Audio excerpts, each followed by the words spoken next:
Hello, everyone, and welcome to this week's Talking Stick Show. So I have the crew with me. We have Laura Massey. Hello, Laura. Hi, Captain. Aye, aye. And I'm the pirate today. And we Hello, have everyone. Amy Kruzek onto the Yeah. show. Hello, Amy. Hello, everyone. Hi, Hello. Captain. Hello. Aye, aye. Captain. So welcome to this week's show, and we're going to be doing a live calling show. So soon, Joel will be placing the link into the chat for you to come on and have a reading with all of us. So firstly, we're just going to go over a few things. Laura, do you want to let people know about what's happening with Combined? Yes. Hi, everybody. Good to be here again. Nice to see you again, Dale and Amy. Yes. So, somebody's asking what's happened to the third musketeer. Maybe they mean Andrew. He could be on later. I think he's doing some sessions, but he might be around later on. Yeah, Combined is now back in York the 6th to the 14th of June. This is a big tour we're doing, which is why we're actually not doing it in April. We've moved it to June because it's going to take a bit of organising this one. So we're going to start off. We're at the Mercure Fairfield Hotel, York. We've stayed there before, it's a great place. So we're starting off with 2 days of a divine feminine, a sacred feminine package, which I'm running. Which will include the HIFU, the high intensity frequency ultrasound, which I spoke about before for women. And then we're going on to 4 days of the paranormal rangers. Now, we've been putting out, the paranormals themselves have been putting out a weekly show on a Wednesday. That's at 7 p.m. GMT or 2 p.m. EST. Make sure you catch that because we're getting some great viewings on their show. Their membership's increasing. We really want to promote these guys because they're amazing. They're the indigenous knowledge that they carry and the wisdom they carry and that they want to share. So they're doing a 4-day package starting on the 8th. At the hotel, 2 days in the hotel. They'll be training in a seminar type situation, recounting stories as well, no doubt. I'm sure you'll be able to have dinner with them if you're on the package or breakfast and so on. You'll be able to get to meet them. 2 days training in the hotel, 2 days out in the field. There's about $700 worth of equipment they're giving away with their tour that you can practice using. So that's the night vision goggles and so on. So you'll be able to practice that in the field with them. We're linking up with Deathly Dark Tours. Check them out on Facebook. They're amazing. And Dorian is going to take us to the most haunted places in York. And as York is meant to be one of the most haunted cities in England, that's going to be fun. And I think the second night we're spending all evening in a very haunted place. So everyone can test out their equipment and their ghost hunting and paranormal skills. Then we go on from that to 5 days of combined healing. You can book 1, 2, 3, 4, 5-day packages. If you've been with us before, remember you get a day free if you book one. Also, if you were on any of our bus tours, you can get a day free. So check out our website. I think Joe will probably put the link up in a minute. We're also on Andrew's website. You can also find them on my website, twofeathersmedicine.com. So, yeah, check us out or email me, laura2feathers@gmail.com, because we have now got bookings coming in because this is going to be a big tour. All the pricing, all the details is all on the bookings form on the website. So have a look, and if you can, join us because it's going to be fun. We've had 3 events so far, all have been amazing. So, yeah, I think that's it for now. Thanks, guys. Thank you. And so, as well, if you'd like to learn how to be an ancestral medium, I'll be running a workshop on the 31st of March. It's going to be over 4 hours from 5 p.m. UK time. So, learning how to speak to your ancestors, learning how to speak to your team, and understanding what it takes to be able to hold a contact, be able to learn to be an ancestral medium. and all of the in-betweens, how to speak to the grandmother collective, the grandfather collective. So join me on this 4-hour journey. It's only £450, so it's a very low-cost workshop. So that'll be on the 31st of March to learn to become an ancestral medium. And also, I'm offering a new service at the moment called Soul Audit. So I'm offering one-to-one sessions for those who would like to have their soul audit and for me to look through all of their soul timelines and give them an audit, basically. Show them what's needed in the moment for their most amount of growth. There will be ancestral connection as well. And they'll also be working in the Dreamer's Lodge of the Bear is included in the session as well. So, yeah, incredible. Amy, Yes. is there anything else you want to add? Yes, I'd like to add that you can get a hold of me or David Ellis. Maybe that is who the big picture's talking about, the other guy. You can get a hold of us at the UCM community, and you can join it by going to community.universalcitizenstv.com, where we have free resources, meditations, we have AI tools and software with an affiliate program with that, and building a business and website. We have business clinics each month, and David is going to start a Yoga Alliance teacher certification class coming in April. So yeah. Beautiful. Yes. Thank you, Amy. I think the big picture is talking about Matty. Matty's having some personal Matty. time. Yeah, he will be talking about Matty. So, yeah, Matty's having some personal time off at the moment, guys. Okay. Where do you want to Beautiful. go from here, Dale? Where do we go from here? So let's see. So Joel has put in the link. So if you want to come have a free reading with the Three Musketeers, the link's in the chat. So go away. We dare you. We give you a push to be able to come on. So yeah, the link's in the chat. And also, if you do come on, we recommend coming on through Google Chrome because it just works a lot better with Restream. If not, it's fine. You can still come on through other ways. If not, if nobody comes on, if nobody comes, do what we did with Andrew, which was role playing. So Andrew came on as a really a quite depressed caller, didn't he, Dale? Do you remember that one, Amy? Not sure. I do. I do. Do you know, that was the most difficult session I think I've ever had to do. Me and Dale between us, and even with the audience questions, we were really stuck. So I went away thinking, well, no wonder I'm doing a counselling course now with you and David. Yes. It's actually... So I've got an idea as well. Why don't we talk about, so just to let everyone know again, if you want to come on for a free reading, in the chat, Joel has put the link and he's just about to repost it. So you get a free reading with all of us.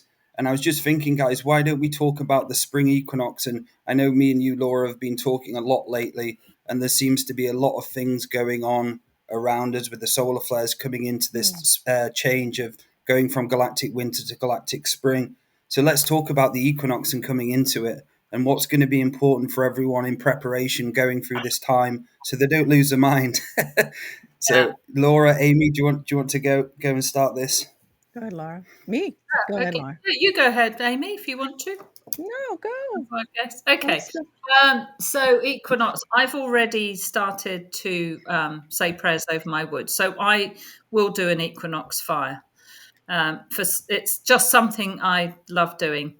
So it's a time of balance, isn't it? It's a time of new growth. It's been a long, hard winter here, rain-wise, in the UK. And it will be really good to see some sun and just to get out there and reconnect to nature. And yet, with all the solar flares, I've got a feeling it's not just me who's been shaken up. Shaking everything loose, as they say, the last few weeks. And I've really had to dig deep, and I've really had to make sure I'm grounded and doing the work and calling myself out upon a few aspects of myself that I'd like to bring to balance this equinox, because that's what it's about. It's about the bringing of everything to balance, isn't it, at equinox? Yeah. So yeah, I have started the usual routine, which is to prepare the prayer ground. So I'll go out to the prayer ground, say prayers, put stones round. Most of you know the sort of the basic boot camp stuff that we talk about in preparation for when I'm going to do that, and that's the same sort of process with any ceremony like that I go through. And probably most of you guys know that a really good way is if you record a few hours of revocations, maybe on an old mobile, on an old cell phone. I usually leave that out in the woodshed with the wood so that it's playing on a loop over and over again, because just through work, and same with a lot of people, I don't have the time to sit there for I would like to, but I don't have that time. So I that's a nice old trick we've done before. Andrew's I Beautiful, love Laura. that idea. So beautiful. We have our first caller. Hello, Ryan. Welcome to the show. Oh, hi. I didn't think I'd get in so quickly. There we go. And you're here. How are you doing today? Oh, doing great. Wow. Hi, Ryan. Are you able to put on your video? I'm not quite made up, I'd say. Okay, no worries. No worries. Yeah. Hi, Ryan. What's Hello. going on with you? How are you? Wow. It's a bit of a surprise I got on so quickly, but now that I'm here, I feel like I should kind of get to something of importance. I was just thinking it'd be fun to talk about the spirit world and aspects of the spirit world, but You can. know, Why not? You can talk about that. yeah, but I know that can delve into what does Andrew say when you just think about interesting topics and kind of are missing the important things. Well, like work of distractions. Yeah, when you just get curiosity. Yeah. Thank you, Joel. Yeah. That's right. Can I ask you a question, Ryan? Please. So with your journey, it as I'm reading you, it feels like there's a stop and start energy going on with you all the time, and it's like an enabling energy where you start, you begin, you stop, you start, you begin, and stop, and there's such a start stop going on in you that there's no, I'd say, repetition with, I'd say, distance. So what is it like for you doing kind of inner work and spirituality? Because you did mention curiosity learning, and this could be connected to that. Yeah, I mean, I totally agree with what you just said.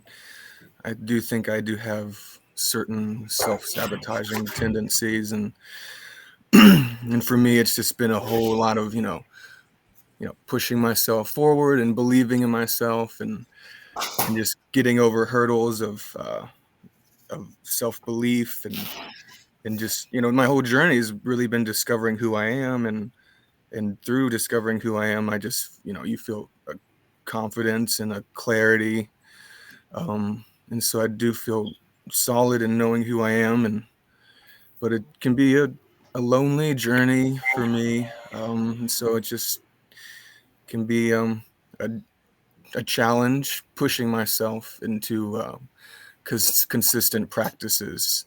And, So as I'm doing an audit on your soul, I'm seeing that it's basically like the give up, and there's an obsession within your energy at the moment, which is leading to you, I'd say, it's like a constant obsession going on. And what it comes down to, what you're missing, is the true essence of self-love and self-care, about you really putting yourself forward now, putting yourself first, and actually beginning this journey of self-love. Because at the moment, this self-love journey for you is not really, I can't really see much going on. What do you do for actually caring for yourself and take caring for yourself? What are some of the things you do, Ryan? well, therapy for me is a lot of dancing, honestly. I feel like when I go dancing, everything just lifts off of me, and I feel so free when I'm in the music and just getting to dance, like so untethered and just unbound. That's really great therapy for me. I really need to get outside more. Being in a big city, has its challenges of being in nature. But truly being outside is a great release. I'm also an artist and practicing every day on artwork that I make, which is an endeavor of mine to truly have it be a career path. That is also a therapy for me that, just brings out my, spiritual channeling, and even helps me see, the other sides of me through my, creativity.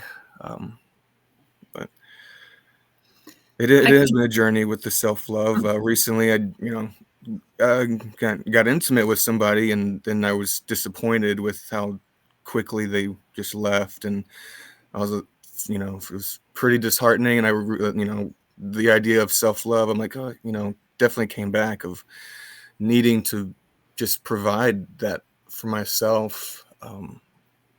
And so I wouldn't feel so much pain when other people just leave my life. Laura, Amy, is there anything you want to pick up and talk about?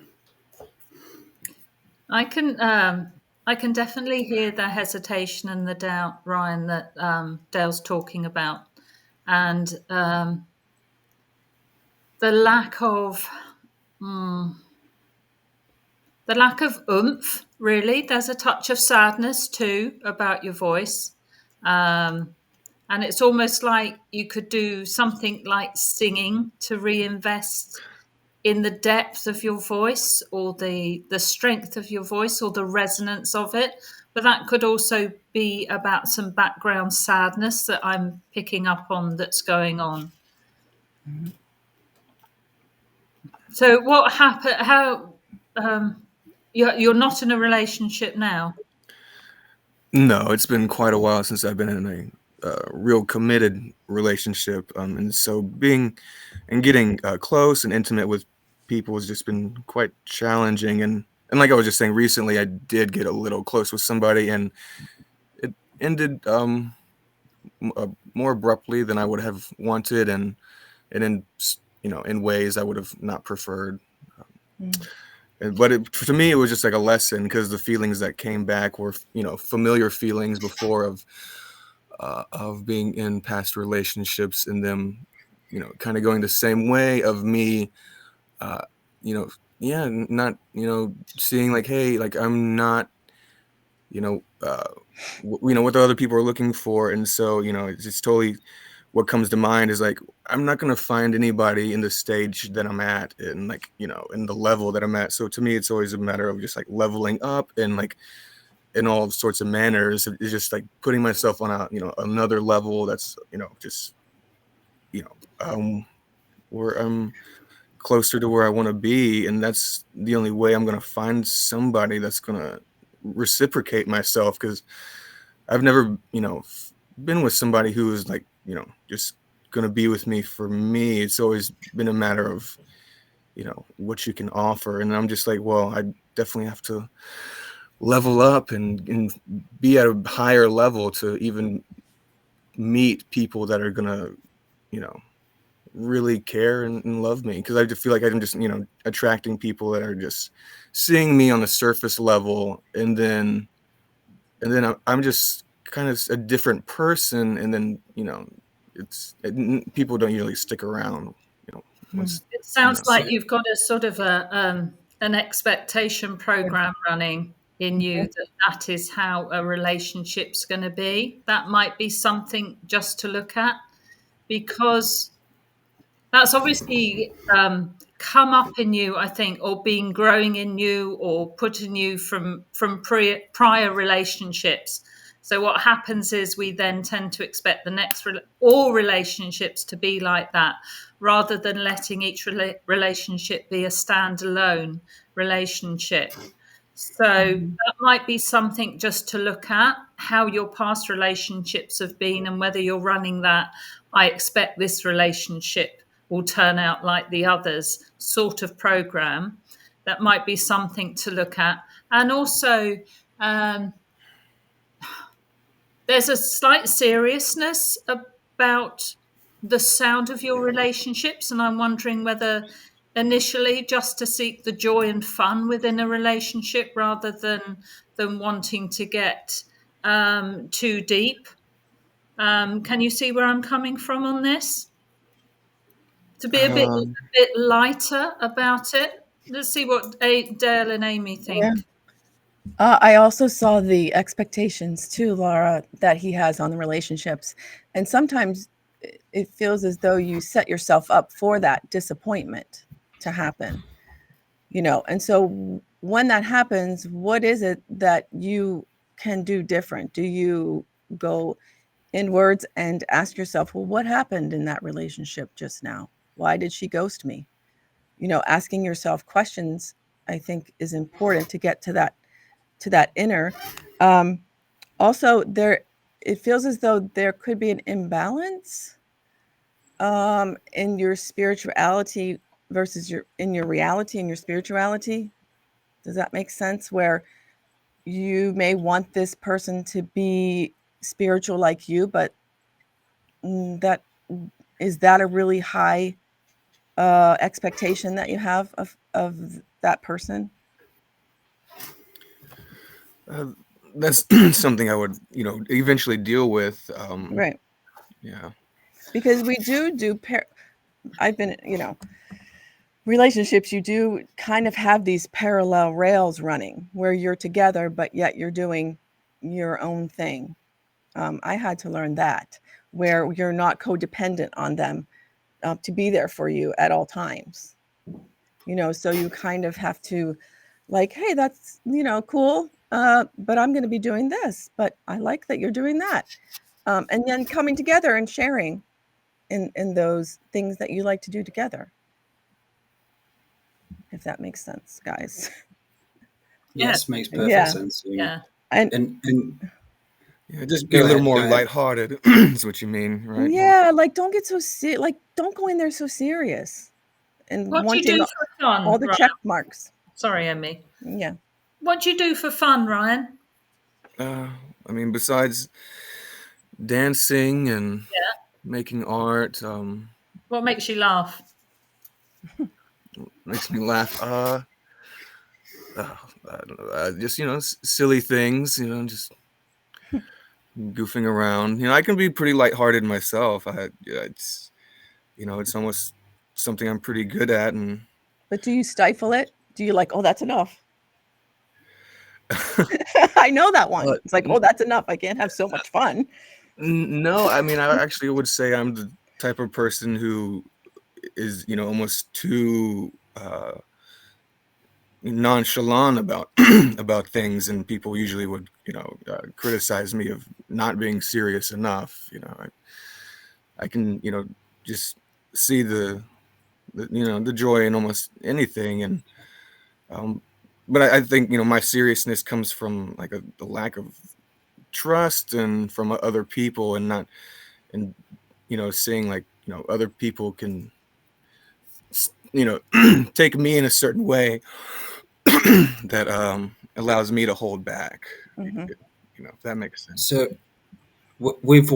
when I'm scanning you, Ryan, it's like I'd say you're going into a strail of depression, and I can hear it in your voice when you speak.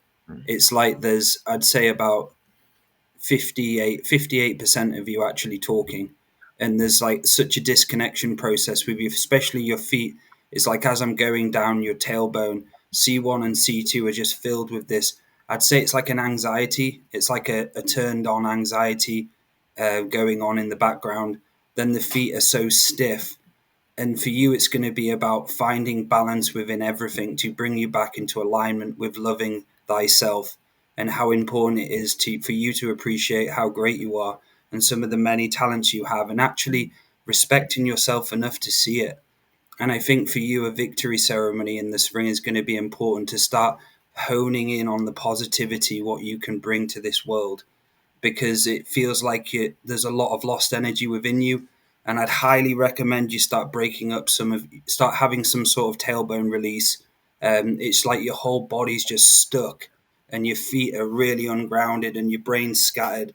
And it's about how you can actually start releasing energy through your body, regularly purging, regularly clearing, and just start lifting some of this smug around you. Um, and talking about contrarifications prayer, that's going to be important for you to build a foundation of prayer, directly allowing yourself to connect to the feelings of love, happiness, truth, the touch of others, and so on. Because I do think there's someone waiting for you, but that person is only going to come to you when you start valuing yourself. And this is a lot of thing. I have this problem as well with relationships and going through divorce. It all comes down to valuing yourself again. Start lighting that fire and kindling in your heart again, allowing yourself to see the greatness. So there is a soul family member out for you, waiting out there, and for everyone listening as well. And this is something I've had to go through, the hard times of realizing that, going back to source, coming away from source, going back to source. And I think for you, it's going to be about the joy and the laughter now, like Laura was talking about. You're going to have to bring that into your life.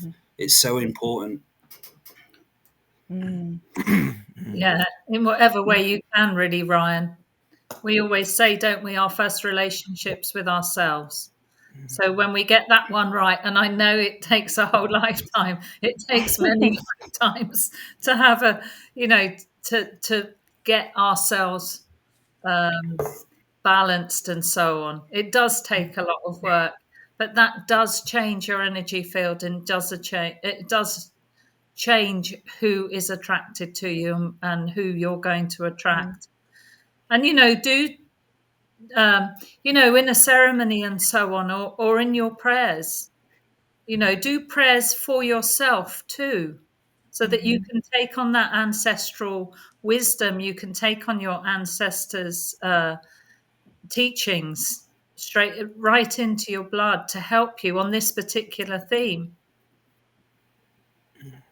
What kind of a good relationship? Go on, Amy. Ryan, what kind of art do you do?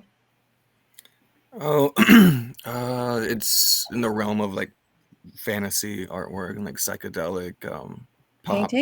Paintings. Yep, paintings. Yeah, paintings and illustrations. Wow. Okay. So I don't know why I had to ask you that question. There's something about your painting that will get you, even though that is like what you love to do. And I don't know if that's your job. Is that your, like you sell these, and is that, yeah? Yeah, it's a part of my career. Career. Okay. I don't know, guys, help me out here. There's something with his paintings that will help him, something looking different at them instead of what you've always done. Do they all feel like the same? I don't know where I'm going. I feel like there's something here. Yeah, to refresh. There's something with your paintings that keep you stuck. Something in them. And that's the so that was something I was reading as well, Amy, just then, was it's so many different personalities within him, and it's about him finding the source within himself and start allowing that to come more out and start expressing himself through source connection, because there's many different personalities always blending into one with you at the moment. And a lot of people have this, it's programs. One day one program will take over, the next day the next one will. But it's about, go ahead, sorry, Amy. No, I was just gonna say, I just see this. You said more psychedelic, out there kind of paintings. Maybe bring it. This is the grounding piece, probably, is to bring the paintings back to just paint what's outside your window. Paint what's out in the woods when you're taking a walk. Like, bring that back in your heart and bring that back to your canvas. If that makes sense. Just do something other than what you're doing, because that doesn't seem to be working at the moment. Not that you don't have to forget about it. It's just at the moment. Oh yeah, no, I've been told many times before about setting, the intention with my pieces before I make them, and saying what was going to happen with them, and what I want for them, and for them to do with other people. If I could just ask quickly about with self-love, I feel like I will usually come back to this problem of just feeling alone, and that makes me feel sad. And so this is going back to those personalities, and this is something as I'm going into the Dreamer's Lodge of the Bear, what the bear's talking to me about is about you actually taking ownership for who you are as an I am being, and stop allowing these personality disorders and traits to start, I'd say, eliminating the true soul spark of yourself. And this is going to take courage and commitment, and about you writing down, journaling, understanding when this lack personality comes in, the lonely personality comes in, identify it, give it a name, understand where it came from, and slowly start going through each and every personality and following it back to where this personality was formed is going to be a very big progression spurt for you. But you're going to have to start realizing when you're living in program or when you're living in spirit, because at the moment, I'd say 89% of your day is in program Agent Smith mode. And it's about you allowing more of the soul spark to be present and start eradicating these personalities, because they are destroying you slowly. Like every personality disorder, it's not a personality disorder, like every other personalities we have, like programs can do, is take us on the path of darkness. And now it's about you seeing those different versions and saying, no, I'm not giving you Mr. Lonely. I'm not going to listen to you now. I'm going to go out. I'm going to take a walk. I'm going to go do this. And I'm going to start listening to my soul again, because I can't hear my soul at the moment. So prayer is going to be important for you to start calling to the soul, calling to the great mystery, allowing you to source that through the day. It might be a good idea, and this is something I've been doing lately and something I talked to Andrew about last week. It might even be good for you to start making some sort of soup or food and cooking it up over time, and start putting so much healing and psychic surgery or whatever you want to put into it about you finding source and self love again. So you may have like a soup boiling up for hours and hours and hours, and it's going to be a treatment to yourself. I put the energies of love, happiness, so I can remember the source within myself. I put all of the essence of 1,000 psychic surgery treatments into this and so on, and start building it up. And when you have that, you're going to have a treatment reminding you of what's real. And I feel that's really going to help you, because it helped me a hell of a lot lately, is reminding myself of what it takes to be here, and the love and the peace, and coming back to the peacekeepers and peacemakers, of how important that frequency is, as Andrew said, in many, many years. Um, Anything else, Laura, Amy, you want to add before we say goodbye? Yeah, I think if I've been on that loneliness journey as well, Ryan. And the more I got into spirit, the more I realized I can't be lonely, because spirit is with us all the time. So my most loneliest time is going to bed. So that's when I realized I'd just start talking to the grandmothers, or start talking to Two Feathers, my guide. Anybody you connect to in the unseen world, Ryan, connect to them, talk to them, and they will talk back to you, and you will hear it in one form or another, and you will get a lot of help that way. Just believe, just take that time. Whenever is your darkest, loneliest time, we're never alone. Spirit is always with us. You'll always have your guides around you. Always have somebody there you can talk to. And the other thing is, find some joy in something. Go, maybe get out your comfort zone a little, to knock some of these programs away just for a while. I go out, I walk the hills for hours, and I come back, I feel amazing. Or I go out in my camper van. Go and dance, whatever it is that does it for you. You can remember that frequency of joy, that feeling of joy. I know you've got a bit of the disconnect, and I know there's a heart disconnection there too, but I know you can work on that. You've got the ability to, but just go out and try and do something that when you come back, even exercise can make you release the dopamine, can't it? Can make you feel exhilarated. And then just try keep building on that, seeking joy, seeking something out of your comfort zone. It just needs something to dislodge some of these programs. And each time you do that, you dislodge another little bit of the program. It's not overnight, doesn't happen overnight, but just working towards that, and remembering, your spiritual practices too. Prayer, everyday prayer, will take you on that journey to joy, will take you out of depression. Beautiful. Wow. So we're going to have to wrap this up, guys, because we've got quite a few callers on. So any quick last words, Amy, you wanted to get in there? Okay. Can I just say, I wrote this prayer right before the show, and I think this is for Ryan, if he wants to repeat. It's very short. And this, I'm telling you, Ryan, this is something that just came through. So if you want to repeat after me, and then it's a very short prayer, but I think this is all what we were talking about today. Okay, I can do that. Sure. I, in this ever-present moment of now with Creator. I, in this ever-present moment of now with Creator. With the ancestors of the land and of the north. With the ancestors of the land and the north. Angels, guides, and guardians. Angels, guides, and guardians.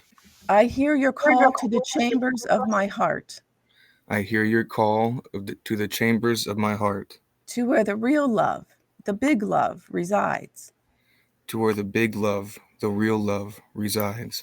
Where I have access at any moment in time, past, present, future, or in the dreamscapes of time.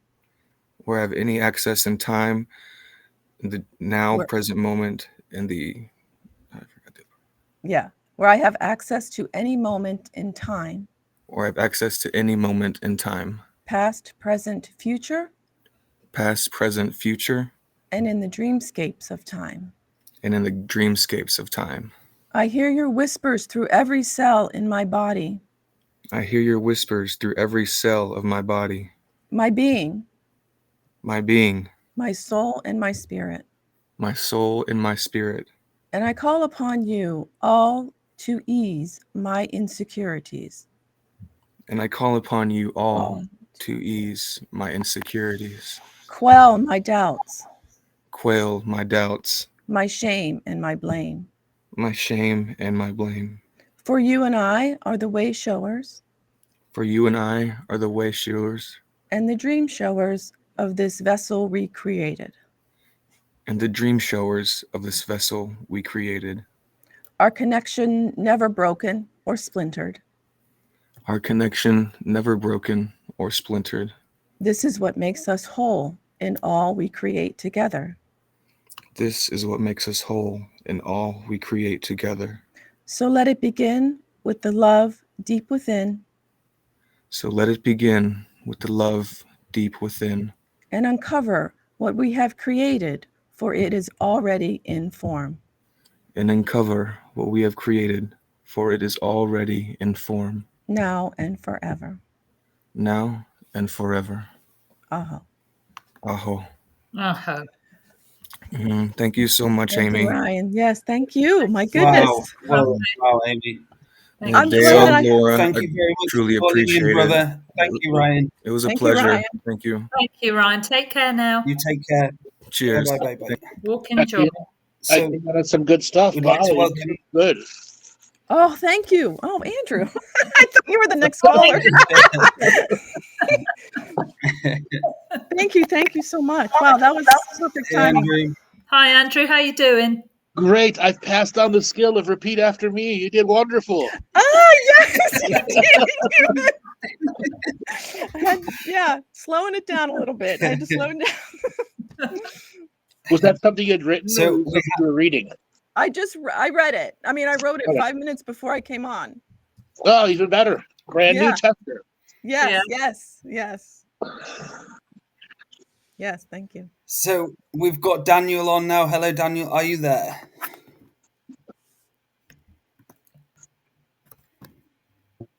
Hello. Hi.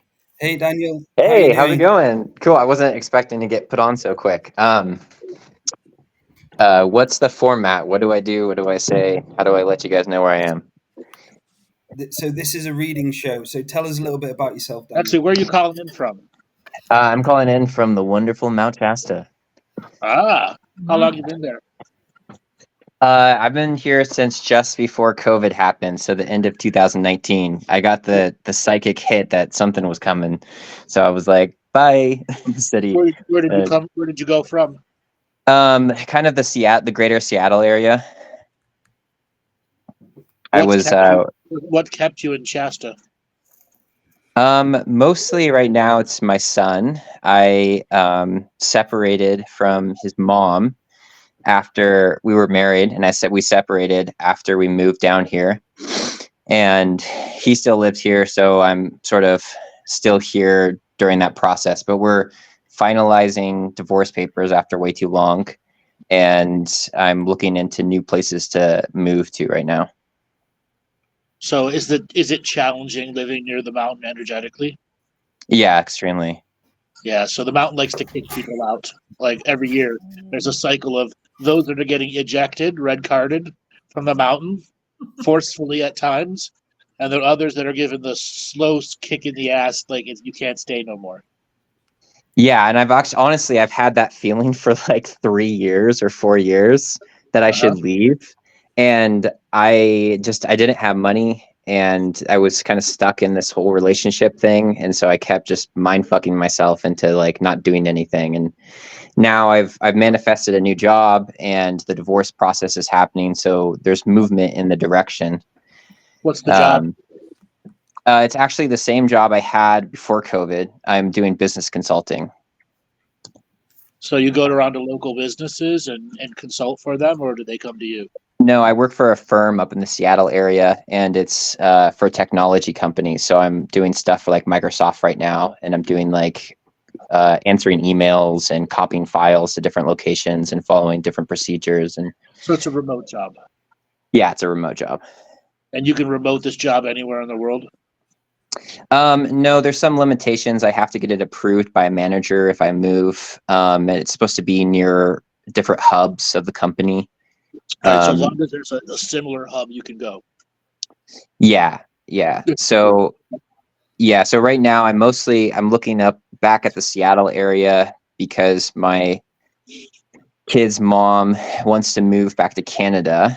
And so I'm considering trying to move close to like the Vancouver area so I could still see him, at least every once in a while. I'm trying to figure out like how to balance the co-parenting thing over a border while still having, what I need to do career-wise and life-wise. Yeah. So what does spirituality mean to you? A lot of things, I guess. I think to me, spirituality has been an exploration and a journey of discovering myself and then clarifying within myself and refining myself so that I can express the fullness of who I am or express the fullness of my creativity in every moment. I guess that's kind of how passionate. Oh yeah, absolutely. No, what kind of things are you passionate about your creations? What do you like to do? It used to be a lot of like art and drawing sort of things. Lately, I've been, when I have the time, I've been sort of busy lately, but when I have the time, it's been a lot of story writing. I really like writing stories. And then I really love when I have the time or the people, I love doing improv and acting stuff. I'm like really into that. Improv is a unique skill set. Believe it or not, a lot of this reading show stuff is pure improv, psychic improv. Oh yeah, for sure. I one of the reasons why I love you guys. Yeah, we've got some unique comedy that shows up on these shows too. Yeah, it's great. So do you have a daily practice? I do. It's been pretty wavy the past 4 years, but right now with the new job, it's helping me anchor it back in. So every morning I wake up and I go to the gym, and then I come home and I'll do like a cold shower, and then I'll do maybe like 15 or 20 minutes of a meditation. And then at nighttime, I'll do a little bit of journaling and a little bit of meditation. I'll listen to like meditation music, like brain balancing audios called HoloSync while I'm falling asleep at night. So you were saying you like to draw. How good have you become at drawing? It's been a while since I've done much drawing. In college, I used to take like, what was it called? Production artist sort of classes. So I got pretty good at it then, but it's the kind of thing you have to practice regularly. So I think I'm like mediocre amateur if I put in the time to get the skills back up. Yeah, but if you could do anything near South Park quality, you can become famous. I mean, South Park proved it. Okay. That's true. Yes, yeah. Well, especially these days. I mean, I think there's mid journey and AI, so lots of opportunities. There's opportunity there. It's just you need to have the technical background to put it all together as a production. Right. Absolutely. So, what kind of stories do you like to write?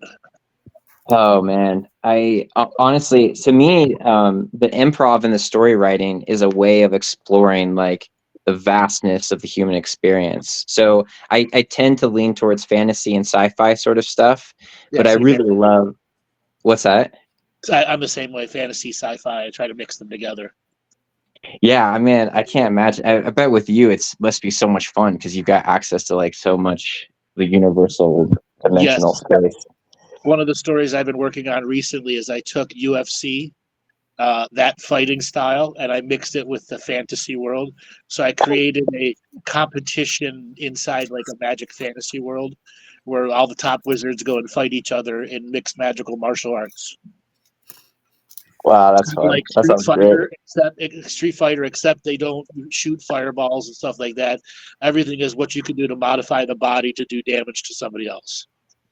Oh, interesting. That's cool. That adds some really interesting dimensions of like exploring the dynamics between different elements and energy and And then you have the tournaments these tournaments are held every 5 years, and it doesn't matter what faction, good, bad, neutral, evil, or whatever, as long as you can take human form, you can be in it. And so there's a truce between all the good guys and the bad guys every 5 years to prove who's the best. And cool. the tournaments are 20 rounds, each 20-minute rounds, and it's like submission or knockouts, and you have what's called a regeneration. So even if you kill the person, they can regenerate from an attack. It's all about, can you get them to be, submit, or a full knockout, which is, dead for longer than a minute. Oh, that's interesting. Are there like different clans or factions that everyone's coming from? Yeah, everything. I've made dozens of factions. Oh, that's so cool. That's the fun part of the world building. Yeah, I love that. I'm reading the Dune series right now, and I'm on Heretics of Dune, like the 5th or 6th one. That's an incredible series. That book really influenced me growing up. Oh, really? Dude. Yeah. I could do like full-on lectures about the series. I mean, it's so thorough, so good, so many layers to it.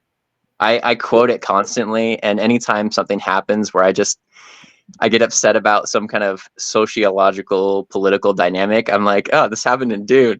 Yeah, exactly. And that book came out in the 80s. Yeah. Like, this is exactly what the Bene Gesserit do. And then my friends look at me sideways, and then they're like, God damn it. So what's your longest story you've written?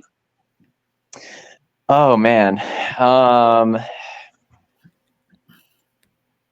Okay, well, two funny sort of things. One I was working on is like about this whole world. I was trying to do pretty big world building with a floating sky city sort of thing. That had like many generations and like a long story of like how they became floating sky cities. And then I have like, I don't know, some kind of connection or lifetime or aspects connected to that sort of energy. So I really like it. There's something about it that really gets me. I talk about floating air cities all the time, cities of light. Yeah, the Lemurian ones, right? Yeah, and Atlanteans too. Yeah.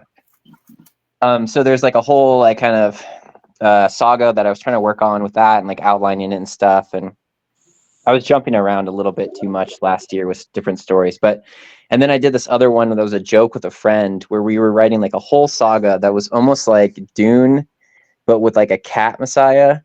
Because I thought it would just be a funny meme, and I was just gonna have the AI like flesh out the whole cat verse, and it was just like a kind of like a ridiculous meme, but it also had like many layers of interesting stuff. And I was also like building a chat bot that could like, I had the prompt to be like I told it was a multi-dimensional metaphysical cat that purpose was to enlighten humanity and use cat analogies and metaphors to answer questions.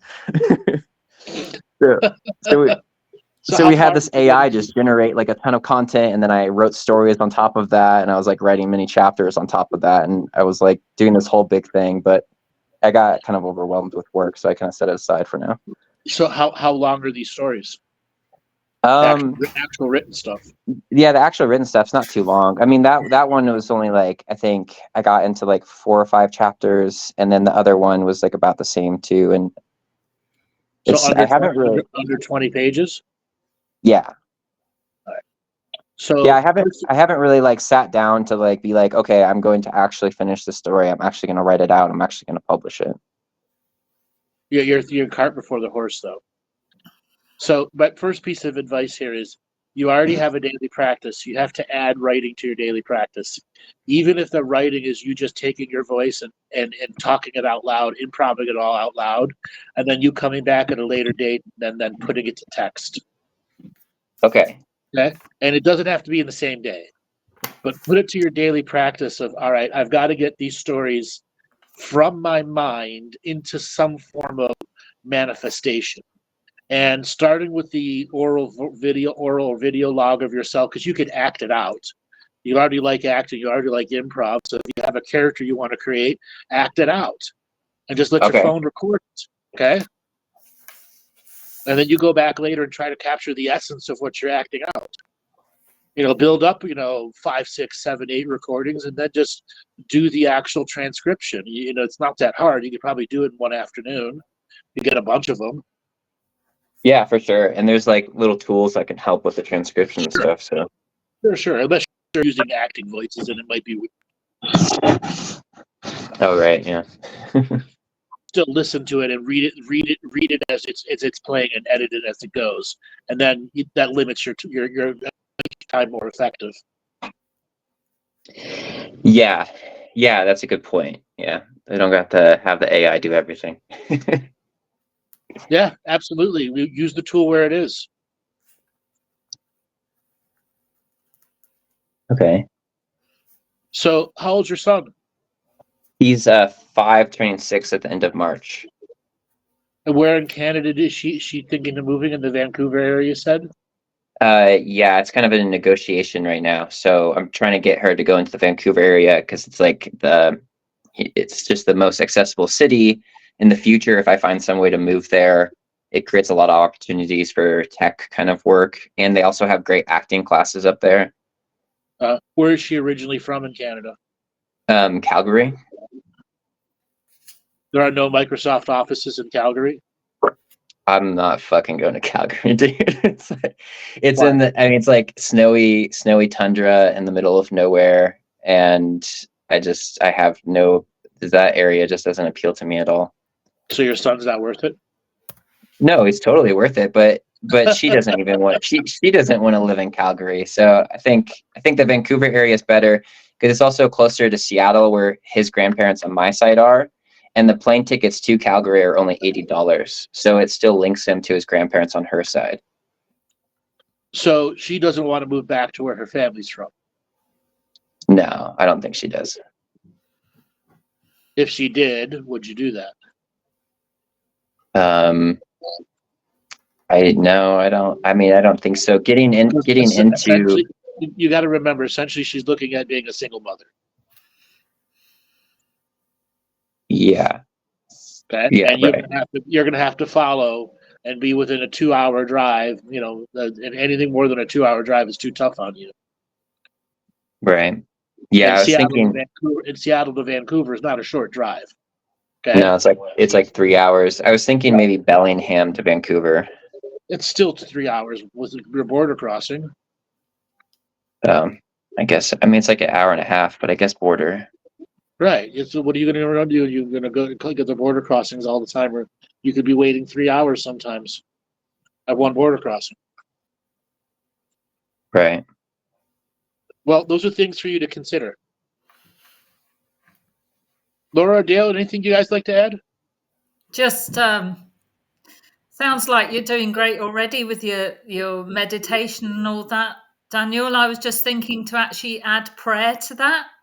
That would really take you to the next level beyond meditation, to have a daily prayer practice. You ever do prayers, out loud prayers?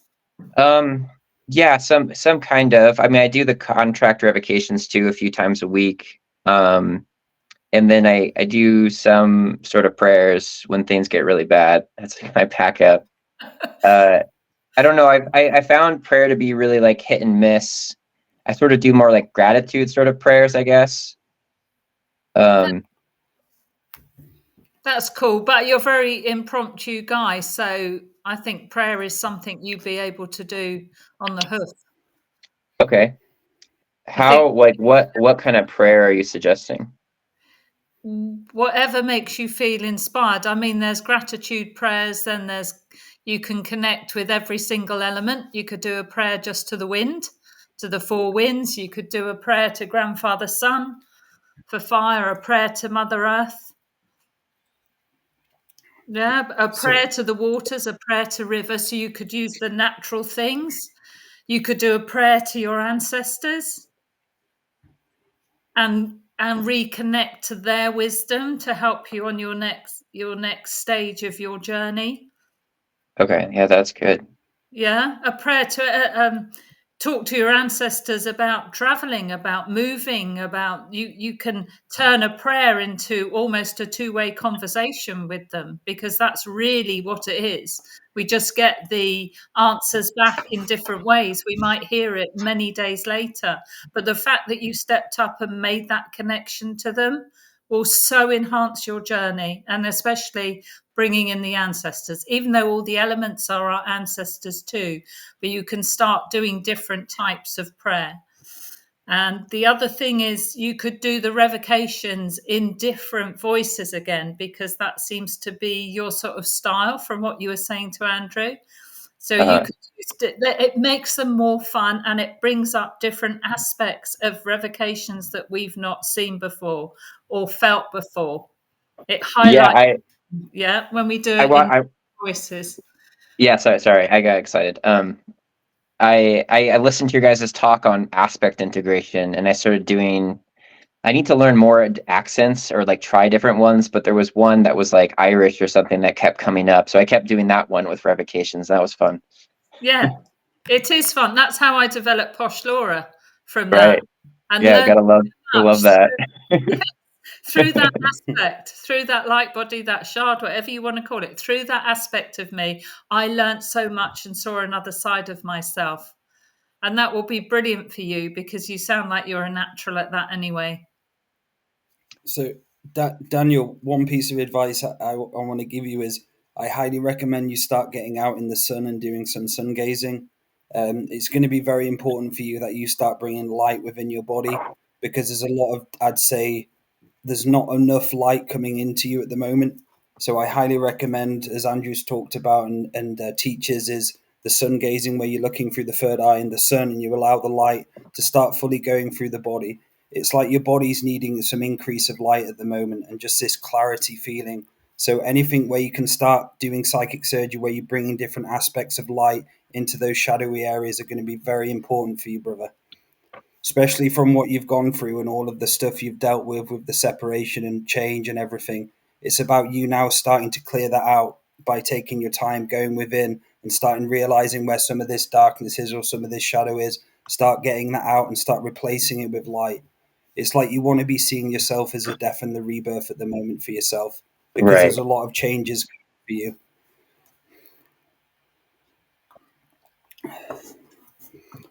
Okay.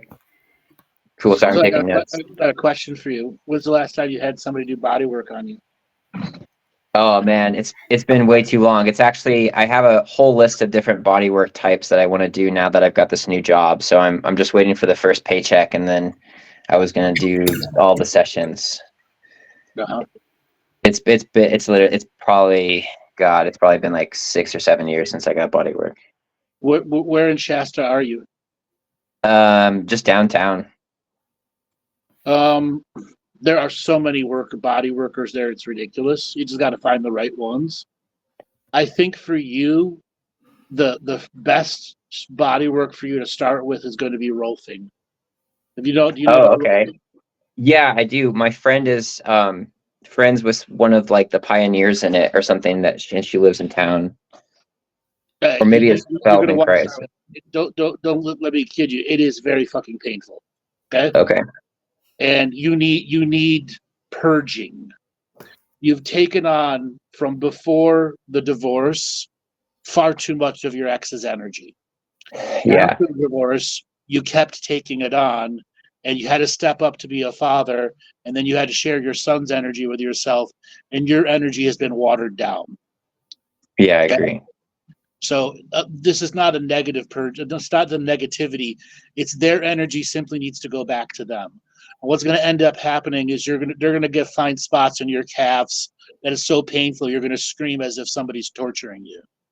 Okay, the same thing in your feet, and then in your lower back, and then when they start getting under your shoulder blades, it's going to be like the densest of energies coming out. And as they rework the back of your neck and reshape part of your lower spine, it's got a little bit of a curve in it from stress. Yeah, it definitely has a lot of that. Yeah, generally rolfers want to do 10 sessions, one a week. Just do it. Okay. Just do it. And are there any float companies in the Shasta area? There was, but then it closed. Man, I want float so bad. I love that kind of thing. Yeah. If not, you're gonna find some other water energy that you're gonna need to regenerate yourself. Should I was gonna do like detoxing sort of baths. Should I just maybe do that for now? Yeah, in the interim, just regular detox baths. You can go get those cannabis bath bombs. You know what I'm talking about? Yeah, like CBD ones. CBD ones. I mean, it's not going to show up on your drug test if you're worried about that. No, I don't. I took way too much cannabis the past like 4 years to deal with the divorce thing, and I'm kind of sick of the fogginess from it all, and I have to be pretty. You don't get high off of the bath. Okay. Your liver never gets to absorb the THC and convert it to the psychoactive process. Okay. Oh, I see. It's all skin absorption. It goes right to the gallbladder. Okay, so the body just feels the pure body relaxed. relaxation is all that it is. There's no high to it. Oh, great. Ellie, you want to share your experience with the cannabis bath bombs? So the sleep I had on when I have a cannabis bath bomb is the best sleep I've ever had in my entire life. The way I wake up the next day feeling fully, it's just like the computer turning on. There's no like getting up. You just wake up and you feel, wow, I feel fucking great.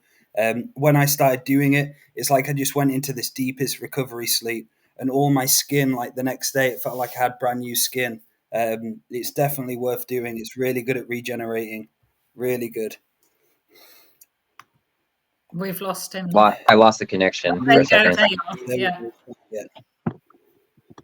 And get some Epsom salt as well. So when you put the bath bomb in, I think I put 2 cups of Epsom salt. So the actual cannabis floats on top. So you'll see the oil or whatever it is floating on top.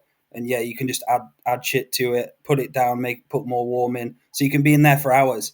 But then you get into bed or get into wherever you are and you're like, holy shit, this is great. My body in such a relaxed state. It's so good. Yeah, so there's no psychoactive high off of it. It's just pure body relaxation. Okay, yeah, that sounds great.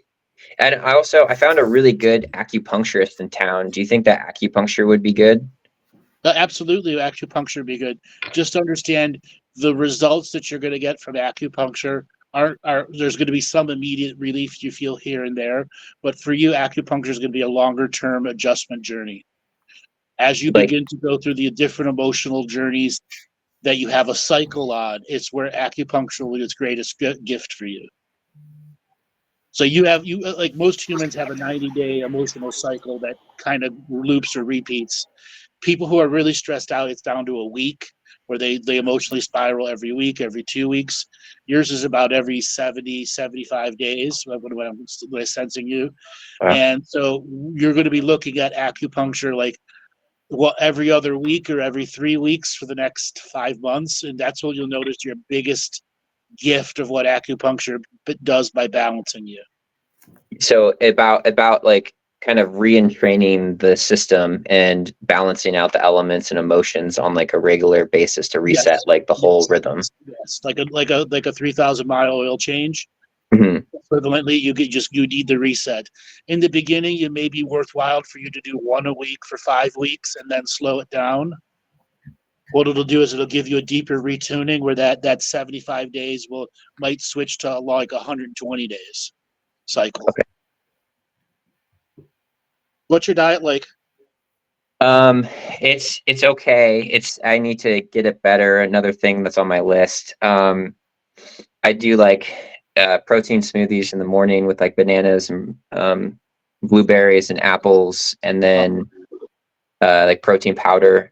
And I take like a liquid multivitamin enzyme thing from a company called Pure Trim. Yep, good stuff. Yeah, and I really like those. And then I just finished a colon cleanse, and I plan on doing a bunch of other cleanse. I was going to do like a liver cleanse or like a heavy metal cleanse, and I think like I need a parasite cleanse.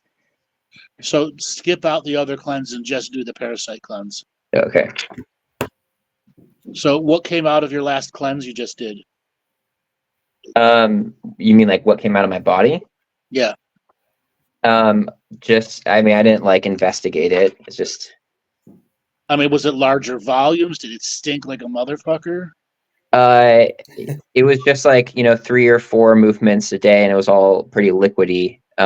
This particular type of thing, I was using a thing called Oxy. It's like OxyClean? I know. It was like Oxy. It's kind of like OxyClean. It's called Oxy Powder from a company called Global Healing. Yeah, so all that is puts more magnesium in your gut and takes water from the rest of the body and forces it to go into the intestinal tract. And the osium or oxygen they're saying that's trying to cleanse is actually just marketing. It's just what? It's just extra magnesium in your gut. I see. And then I was also taking this thing called the Flora, and it's like a digestive health that I was supposed to be taking every day with the cleanse. Yeah, so that's the thing to restart your intestinal. So you probably just want to start. You don't need to do any more colon cleansing. You just need to do the parasite cleanse, and that's just a due diligence because you just finished a cleanse, and because it was mostly liquid, what it's saying it's resetting your probiotics right now. Uh-huh. I mean, there wasn't terrible amount of petrified stuff to come out. But the fact that you did 3 to 4 bowel movements a day was meaning you had a lot of backed up stuff somewhere, and a lot of it was mucus. Yeah. Okay. Okay. So parasite cleanse, and then probably just get digestive enzymes. Do you know what those are? Yeah. You just take those with each meal. That'd be a better thing for you to do long term.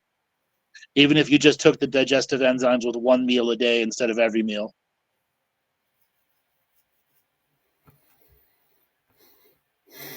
It's so funny, man. I was gonna buy a session from you first thing when I got a paycheck, and that somehow this just happened. Yep.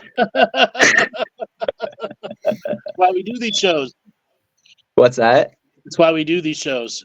Yeah, it's cool. You're still on my list. I still want to do a full on deep dive. I look forward to it. Well, thanks a lot for calling in. We got to get to the next caller. Yeah, thanks, guys. I love your work, and you're doing an awesome job. Keep it up.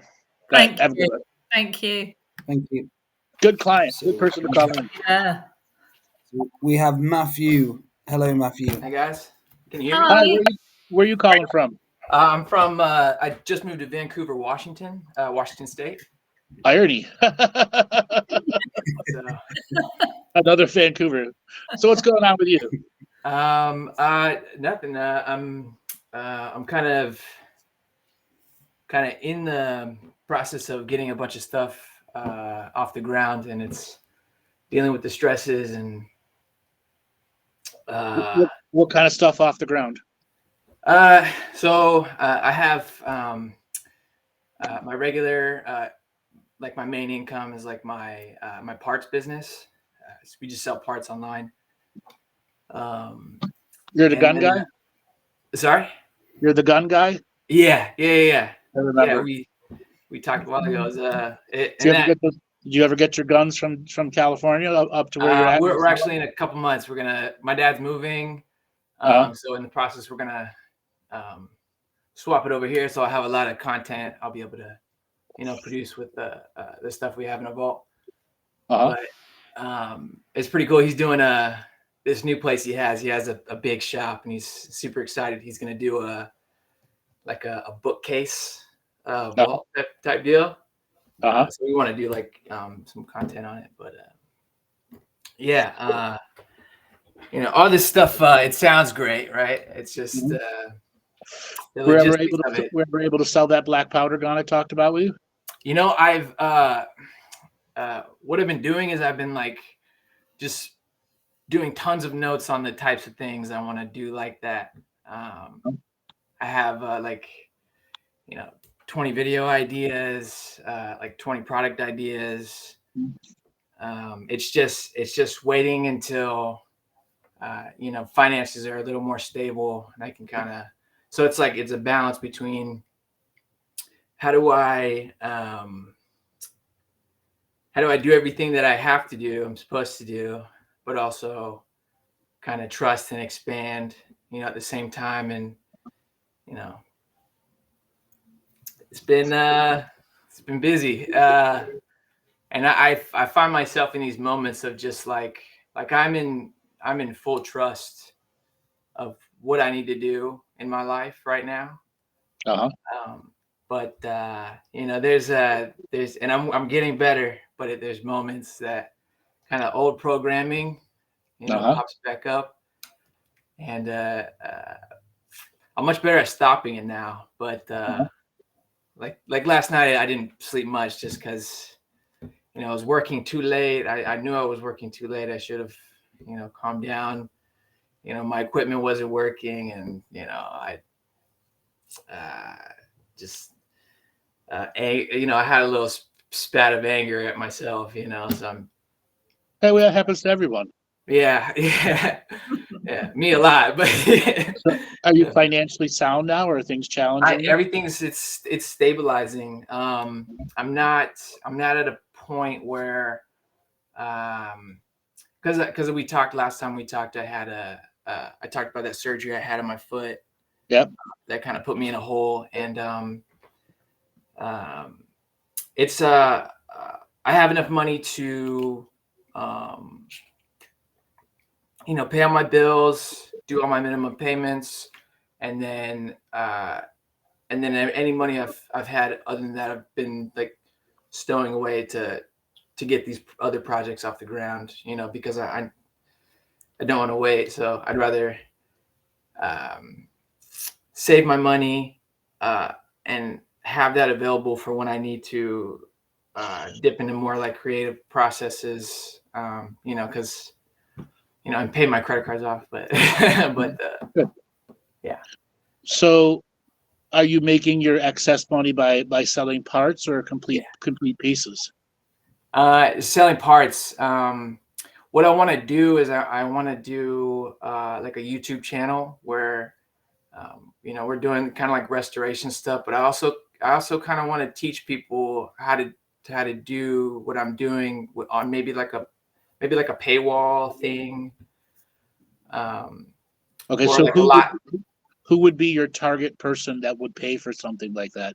Let's not worry about price. So like think of the first thumbnail as being the easiest way to get into the gun industry when your state hates guns, or something like that.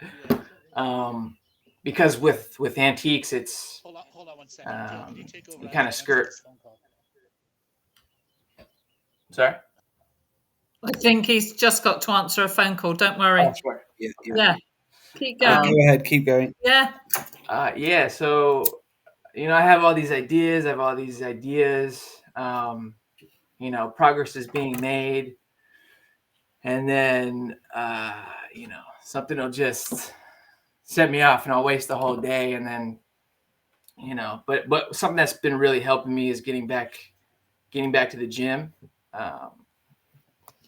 I think there was a time in my life where it was kind of hard to be active, and I think, but since a child, that was kind of like my main outlet is doing sports, and big fan of combat sports. So I'd like to read that new the news story that Andrew has out. That sounds like a fun one. But So let's ask you. So what do you do for like? As I'm reading your energy, it's like it's overactive. Yeah, It's like your yeah. energy It's got isn't do. do, and there's a lot of not being able to actually listen to the actual resonance of your true authentic self in a stillness setting, which is going to be vitally important for you for your biggest growth at the moment, is how you can actually start turning off the external noise, because everything, like Laura said, is just do, work, thinking about this. Even in bed, I'm thinking about the next thing. It's so for you, it's going to be about how you can actually start to say no to this do part of you and start allowing yourself to recover, because I think that's the best word to describe it. Is you're going to have to start going into relaxation a lot more, where you're actually going into deep states of relaxation where you're not thinking about jack shit and you're just allowing yourself to experience the nothingness. What is it like for you doing stuff like that? And do you find it hard going into those spaces? I think, and maybe this is a little bit deeper, but like a lot of callers, when I feel isolated too, I'm programmed to, okay, what's going to get you out of it? Working, building my own kind of self worth. Yes. I as lame as that sounds, but that self-worth will come from that as well. Yeah. And that's what you're going to have to explore, as well as you're doing so many different things at the moment and everything's busy and you've got that like entrepreneurial energy going on, which is great. But it's talking about the other side of things now, where you're actually able to go into that recovery state of rejuvenation, relaxation, so you're comfortable with not thinking about anything. And that's something which is vitally needed for you at the moment. And some amazing things can come from that, I learnt from Andrew, in some ways, the more I slowed down the do, and the less I did, I had better ideas, I worked better because I felt rejuvenated for one thing, but I was actually giving the time for ideas and things to manifest and to come to me. Yeah. Which I was missing I thought everything was doing. I was missing in that constant do. And it just takes a quiet time, just 20 minutes a day sometimes, just to clock out of it all.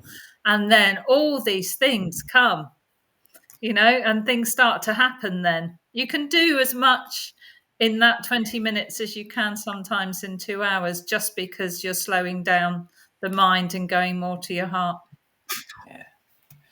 Yeah, I mean, and that I feel it too, and it's just that programming. I'm working on it, and it's better, and I feel like just even the last month I've been, doing my little quiet prayers, and it's kind of brings me back, but also it might be a good idea. It might be a good idea for you to sit this part of you on the couch and have a word with it. And when you see it coming out and start going off, and this is something I do, and something Andrew's taught me throughout the years, is you're going to have to start going at that part and speaking to it like in counseling form, where you're actually saying, no, it's my time to relax now. I'm not going to listen to you. I'm going to allow myself to go into this. You've got to stop doing what you're doing. You're destroying me. You're hurting me. We've got to start talking to each other.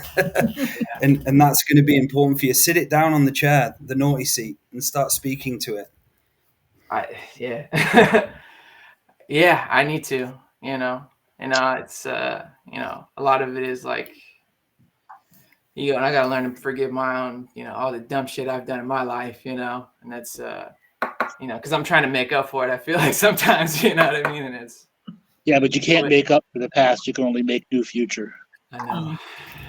So let me get back to what I was going to talk about. So who is your client? Who would be somebody that would pay for this? North America, the United States, my stream. So it would be, people, looking to become entrepreneurs, in a certain in the gun parts field. Precisely, yeah. Yeah, but that's a very small market. It is. Yes, there's a lot of gun people, but I would come with services also. Yeah, but you're still going to have to go to every gun show across the country to make that effective. We really don't. Got some hacks, but See, the thing is maintaining clients. right. You don't want 4 clients a year. You want 40 clients a year. And how do you go from 40 clients one year to 40 clients the next year to 40 clients the next year, 10 years in a row? Mhm.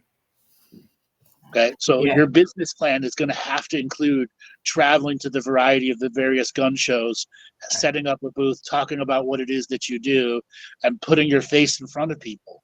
Yeah. Okay. Yeah. There's where you're going to get to something the what are the people who want to do that. Otherwise, you're going to be limited to your videos reach on people who want to read about guns or watch about guns but never do anything. Right. Like here's an example. No matter what, this is for everybody in the spirituality industry. 90% of the people who buy a product never open it. Can you imagine that?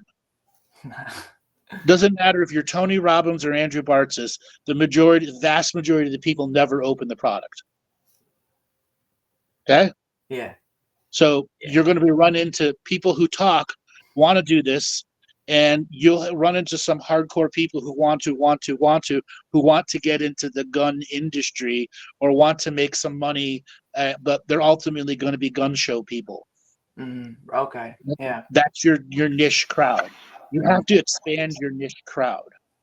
Example, if we generally have a spiritual audience here who are not necessarily pro-gun, what kind of gun would you recommend to a person that's spiritual for the spiritual purpose of having guns? This is something Even I've though thought the about. vast majority of them don't want guns.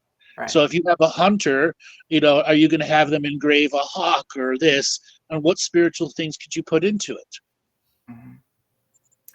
Yeah, I think that's something that could be improved too, is the culture of guns, because it's it's a lot of fear based. Sure, a lot of prep or fear based. Right. Sport shooting, target shooting. It's like Boy Scouts. It's like why were 22 target rifles like such an integral part of that whole culture? It's because it teaches you responsibility. It's teaches you things aren't always And then there's the competition shooting that can use Wim Hof breathing. Yeah. Okay. Yeah, all sorts of things that the two could be married together. Yeah. And these are some of the little side projects you got to figure out. How do I expand my niche market? So maybe instead of me going to just a gun show, I can go to a trade show that offers other types of trades. Yeah. Oh, wow. Yeah. Okay. Yeah. Because what you're talking about is having an online service, no matter what the price is. Your marketing plan, short of TV, radio, or television ads, how is it going to reach the average person who wants to learn about guns and parts and that has the money to take your class? Right. Your particular reach, because YouTube throttles all brand new channels. And with a little throttle, like your chances of getting at 10,000 subscribers are far more challenging than it's ever been before. I know. I see guys like, you have like the restoration videos where they just take like a rusty piece of scrap and they have 22 million. And then they have a guy that's, doing more technical things, and his video has been up for about something very specific. And it's like, he's got 600 views in 12 years, it's like, but that person's not doing anything to advertise. And those people with 22 million views, the vast majority of them have paid for that. Whether it's through Google advertisement, directed advertising, or the video actually went viral. And they had a channel, they knew how to manipulate once the viral hit, they had a consulting company that helped them stick with it. Right. Because there are many channels out there that have 1 million subscribers, but when you go and look at their average video views, it's 1,000 views. How do you have 1 million subscribers and 1,000 views in 6 months of videos? Bots and marketing. No, that's because the way YouTube habit is. People subscribe to a channel but never look at it. Right. Okay. Yeah. Thus, you have to battle throttling. So your marketing is going to include traveling to various shows and trade shows to get your name out. Okay. Yeah. Okay. Definitely. And then expanding your niche market. Yeah. It'd be nice to get out too. So. Yeah. You know, more. So that's actually a good idea. Maybe I should check out some trade shows. I mean, just go visit one and just see what go visit one. See what the Exactly. scene is like, you know. Yeah. Find out what the cost of a booth is, and then think, all right, well, what is it going to look like for me? Yeah. Do some research. Yeah, I need to. Right on. Yeah, it's for sure, because it's like you know, you have all these ideas, and it's like, which one do you start first? You know, what's the most you know, risk reward? You know, because it's, you know, time, that's the hardest thing to get, and that's the most valuable thing for me. It's like, where does the time go? Right, where does the time go? You know, I hate time. Yeah. But so do you have any gunsmithing actual background? I'm 8 years of hobbying is, I think I'm pretty good, but mostly like my main skill is like I could literally identify any part made from like 1900 to like 2008, 2003. Like if I could see it, I know what it is. I know what it's worth. You know, I know how to market it and ship it out the door. But which took a long time to, like, you know, cultivate that. But that's right. You're like a person who knows every baseball card from the 1930s on. Yeah, same thing. Yeah, 100%. Which is a unique skill. You just have to figure out. See, that's something that if you were at a gun show and somebody brought up to you, your knowledge alone would blow people's minds. Okay? I think so, yeah. And that would make lifelong friends because you just identified a part in their M1 Grand they never knew about. Yeah. Okay? Yeah. Or some rare Italian pistol from the 50s. Okay? And you just told them how to fix it. Okay? Yeah. That type of knowledge needs to be shown to people. It's not, you just can't hide it in your house anymore. Yeah, that's what it's all about, you know. I gotta, you know, can't sit on it anymore. You know? No, you can't. Can't sit on it anymore. Yeah, and I feel it too, like, because that's like, you know, you can feel the pressure in your soul, like when you're not. I mean, that's probably why, part of the reason why I work so hard is because I feel like a deep, like it's like something with like gasoline in a can and the lid's about to pop. You know, it's like. Sure, but you're not getting the feedback that your talent has, and that's why you feel like that. Huh. Like if this were the NFL draft, you'd be like second, third, and fourth in the picks with that type of skill.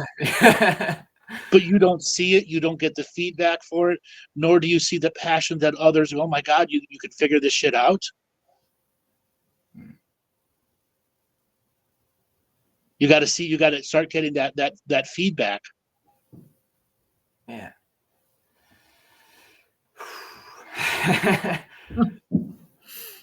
It's good. I mean, I'm almost there. I just, you know, it's not almost there. You're already there. You're just holding yourself back. That's true. Yeah. Just holding yourself back. You got to put yourself out there. You got to put yourself out there, and you're gonna have to learn to shameless promoting, shameless self-promotion.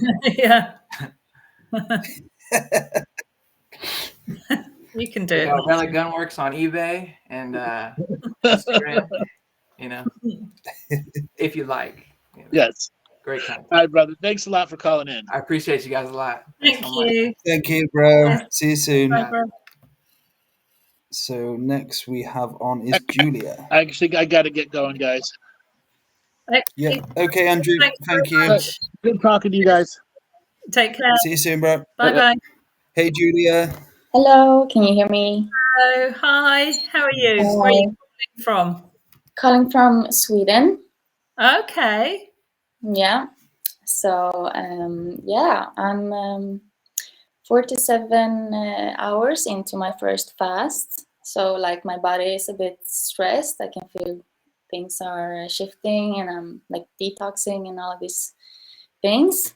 Mm-hmm. And This is the first fast you've done. Did you say it's the first fast you've done? it's the first like longer fast, yeah. Okay. So you do short fasts, do you? yeah, like 16 hours fasts. Okay. Yeah. How often do you do those?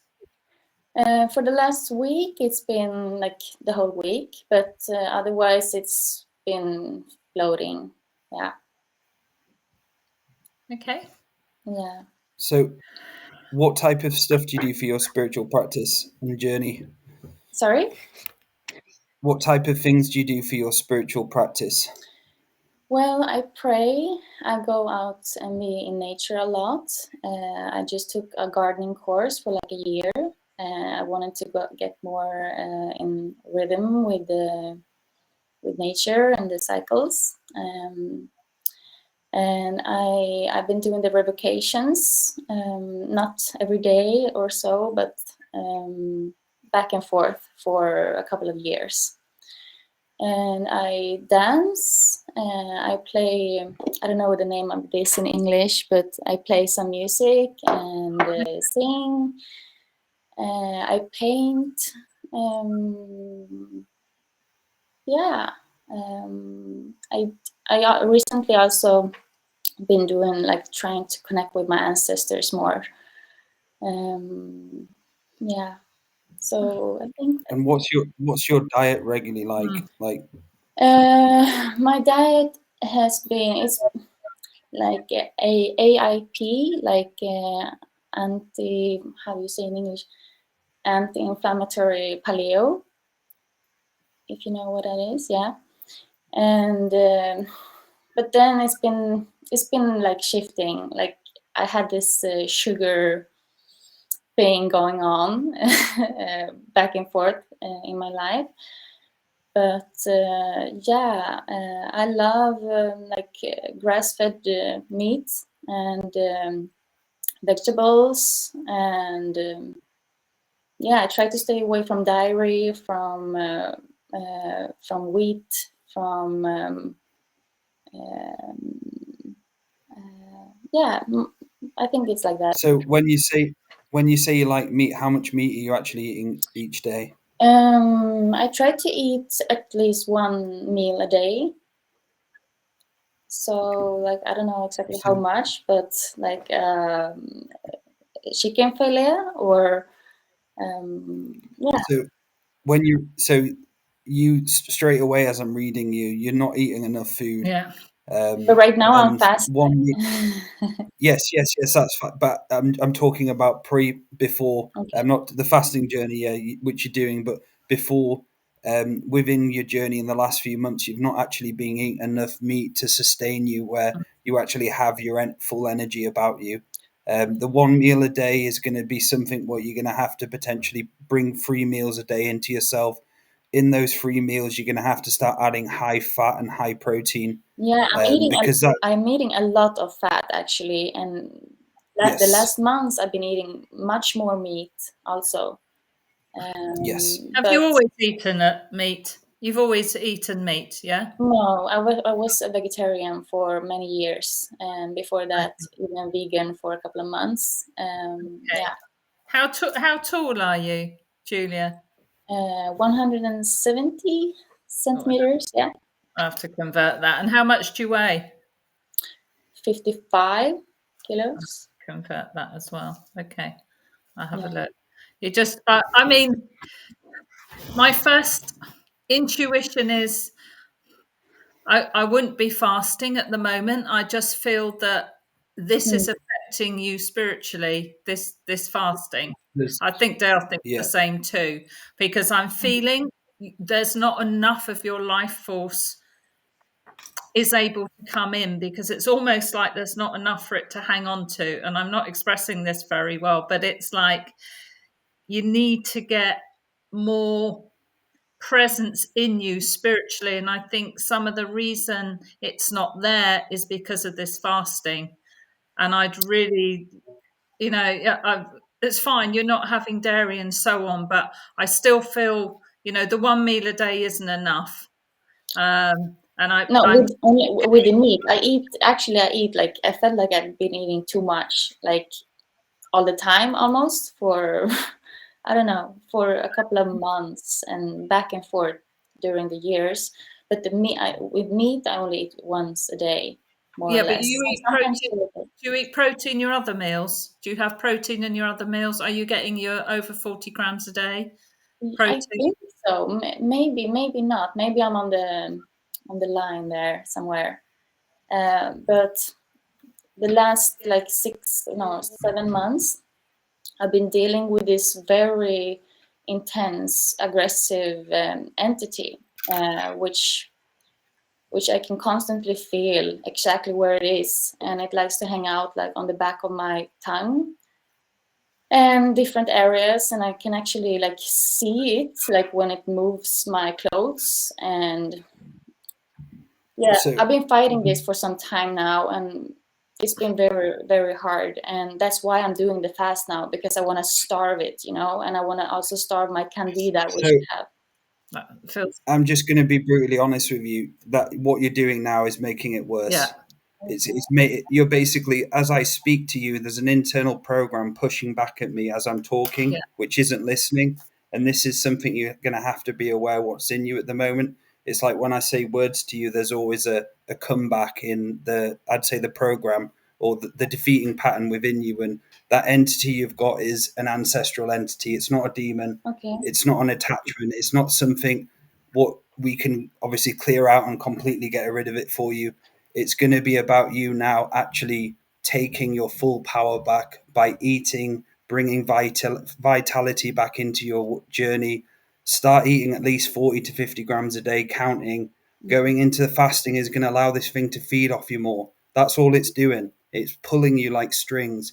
And it's about you realizing this is in your father's lineage. This goes back, I'd say, thousands of years in your father's lineage. This ancestral being has been going down and down and down. And the reason behind it is because your soul family has gone through the repetition mode, karmic journey all the time, and no one in the lineage has been able to break it. So you're going to have to put the big girl panties on and start saying, no, I'm going to have to actually eat properly because you're not eating right. And that's allowing this entity to have full eating basically your energy. And you have to start building yourself up, start bringing that shamanic self in, regularly doing the prayer, the contract revocations, the inner work where these internal programs are from being a vegan, realizing and everything's bad against me, I don't listen to people. You're going to have to start going through a full recall of what's going on in your reality, because the way to deal with this ancestral entity and break it is by you stepping into self-mastery. And you're not going to step into self-mastery until you eat, start building yourself, building your weight, and start exploring, sovereignty. And I'm so familiar with ancestral entities. I deal with them a lot. I actually have my kids. There's one within my ex-partner's lineage. So I'm very aware of how they work, and they are very smart. They're not just like any demons. They're very smart in how they blend in the realities. And you not eating and fasting is basically, it's like opening up a can of soup and saying, here you go. Oh, that's so interesting, and I'm so thankful for your insights. It's just the thing that when I've been speaking to different people, they say so different things about this thing. This thing wanna like try to speak through me and tell me to paint and have courage to paint and all these things. And I've been thinking if it's a demon or if it's an ancestral thing. But you see, it's from my dad's side. Okay, yeah. Yes, it's not a demon. No. It's ancestral, and it's even tried to project me in thinking it's something it's not, and that's what they like to do. Yeah, because they like to try and confuse other things. Yeah, and it's program, isn't it, Dale? It's running this as a program, now, making you think that potentially you've been overeating or that you need to fast. See, I don't think so, because I think you need to get some more life force. So you need to be eating food with full-on life force in it. Yeah. So like as fresh as possible, organic, whatever. I'm sure you get real good quality food, but you need to be eating. You need to be eating it. at But the I've been moment. feeling like my digestive system has been so chaotic, and also I feel like I have candida, and so I felt like I needed to do a reboot. I think it's making it worse, darling. I think it's making it worse. Yes. Oh, Stop Yeah. the detox, stop the candida, stop everything at the moment. Maybe in 6, 7, 8 month time, when you've actually restored your Kundalini by eating 50 grams a day, 40 grams, it's going to take you a month to start building your energy back. And oh, it's going to hurt. Like, you're going to go through stages of not wanting to eat, all the programs of the lifetimes where you've starved to death, all of that karmic retribution shit coming through is going to be hard for you to break it. And you're gonna be like, oh shit, I fucking don't want to eat this, but you're gonna have to tell yourself to but I shut up, love to give eat, yourself. so that doesn't like. There you go. So that might be absolutely fine for you then great. Yeah. But you're gonna have to start doing this and building it up. Very, very important. And some sun. That's the other thing that's come to me. Get some sun energy. Yeah, So unfortunately, we don't have any sun at the moment. No, like, in the UK, we haven't had much, but even just going outside and connecting to grandfather's sun, because he's still there, and I like to absorb it through my palms and bring it in around me, and then pull it into your body. You need that light, that density of light coming in. And getting out in nature, all the normal things, but it's like it's just like I want to nourish you with life force, but only you can do that by dumping the program and replacing that with your good, true and beautiful ancestral life force, not the shit ancestors. No, exactly. But like I've been doing different sounds, like been sounding a lot, and I've noticed when I do the sound, my whole system start to do this. I don't know. I think it's some serpent kind of channeling. I don't know if that's also the ancestor which tries to be something else, or I don't know what's happening. I don't know if you can elucidate on that. So one of the best things you can possibly do you know any have you learned Reiki before? I've gone to like a 6 months healing course in crystals, in sound, in how do you say, these smells as well. So your feet, there's something really going on in your feet, and there's a lot of like haunting energy through your feet, your tailbone, into the crown, and the actual back where the occiput is, back of the top of the back of the head. You're gonna have to start learning psychic surgery, soul surgery, and start clearing it with light regularly.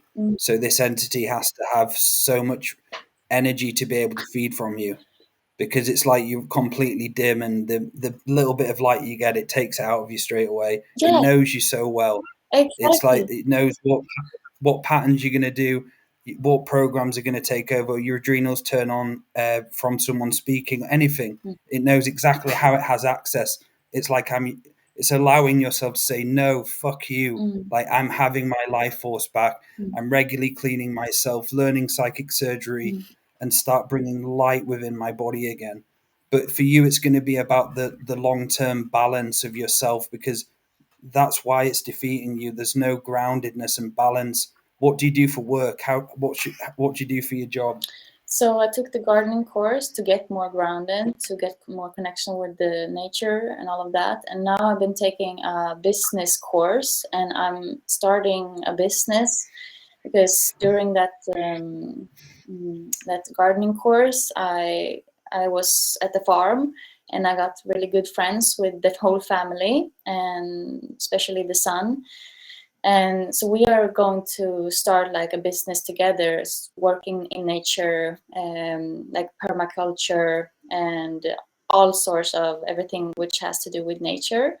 But also, since my channel opened up with the light language 7 months ago, and started to commune with rocks, with trees, with Pachamama, I just felt like I was home so much, like for the first time, so like finally there. But then all these other things came through after a lot of cleaning and calibrations and all of that. So I want to merge like doing healing sessions. I do like fascia massage, but also with the crystals and with the drum and all of that. But then I also later want to come in with the channeling. But yeah, it's the gardening and also the. So right now I'm just 1 month until I'm gonna move out to the farm, actually into a caravan. So I'm gonna get closer to nature and to the. So I'm going to be completely blunt and honest with you here. What you're saying now is completely defeating you, and a lot of what you're saying is coming from the internal programs of self-defeat. Because through now, you're going to have to start having regular income, having that journey of earning money, having the dreams aside. Because if you become a therapist now, you're going to get your ass kicked. Like when you start dealing with other people's frequency, with the state you're in, you're going to end up ill. You're going to end up in burnout, or you'll end up in a real deep recovery space. My advice to you would be finding a job. I do believe you going off in a caravan somewhere to a place is not going to be for your biggest growth, and that's just being honest with you. Going to a farm, living in a caravan, that type of life is going to create an ungroundedness within you. So for me personally, obviously it's your life, but for me, looking you and reading you, that's going to not be the best choice you could possibly do moving forward. What about you, Laura? What are you picking up? I do agree. I mean, it all sounds great, but you've got to find a degree of being normal. Sounds boring, but just being good old grounded normal and get yourself back to better shape in terms of your health and in terms of your spiritual health. Because at the moment, you're great. You spoke about channeling. At the moment, you wouldn't know what really is coming through you, whether it's going to work for you or not.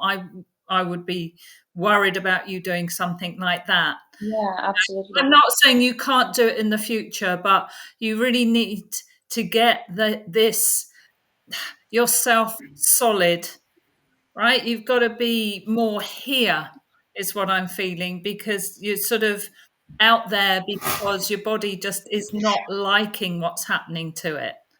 Okay, so it's like just get a bit more of a normal, grounded life.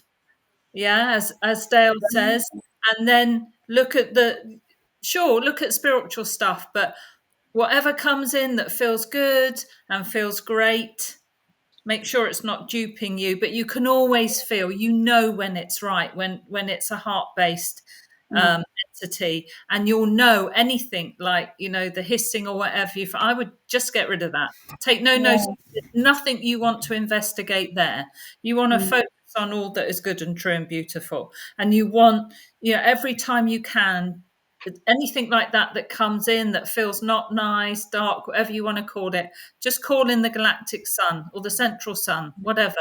Call in that sun just to blast you and knock it all out and get some of your life force from there. But just work upon increasing your life force now, and then look at the other stuff later.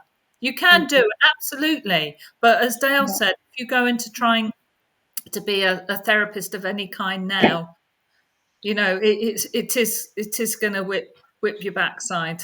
We don't want to see you. We want to see you strong, and you've got to get to that spiritually strong place as well as physically strong place. Sure. Yeah. So I'm not thinking about doing that right now. It's like I want to prioritize the gardening, and we have done like a 3-year draft, which is looking positive. Like that will be my ground income if that one will go through. And now people are coming from different directions with like the same thing. Like they want to work with me, they want to work with trees, they want to work. I hear what you're saying, but I feel like I'm gonna get more grounded when I get out in nature and out from the city and with this family, which is only living like 20 minutes from the city, so it's not far. And they are much more like-minded like me. But yeah, I hear what you're saying, and I'm thankful. But that is what you. So it is like, in the words I'm getting from the Bear Lodge, is you're going to have to start going through a personality bleed.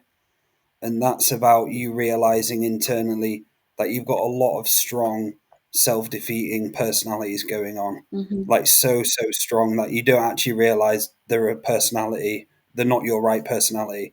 There's so much crossover energy going on, and you being out thinking that speaking, going out and doing works with trees and stuff like that, it's great to do stuff like that, but you're going to have the flip side where there's a work there, the money's coming in, you're eating right, you're looking after yourself, you're finding a partner, all of the other human shit, and that's what you're going to have to master. It's a 3D shit. Yeah. And this is going to help you start eliminating this ancestral entity eventually when you start going onto that path.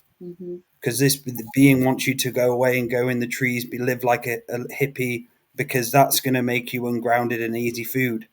And that's the unfortunate truth, guys, for a lot of people out there. Not saying everyone, but a lot of people go out and they live off grid and they go and do this, but they become the most unstable and unbalanced people.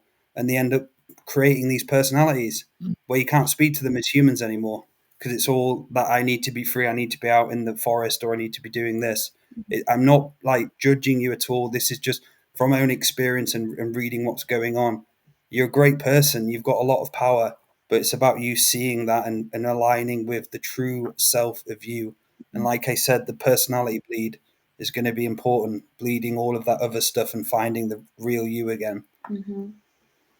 Yeah, and I do a lot of light baths, like many times a day. I call in light, I call in the sun, I call in the grandmother dragons, I call in, call in my team and all of that. But when I do the yoga, when I do the light baths, my whole body starts sticking. Like I can feel exactly where this negative energy is. So I can feel it go into my ears, up in my roots. And, it goes out and then comes back again and again and again. So I've been thinking, can someone help me with this? But at the same time, maybe I should do it by myself.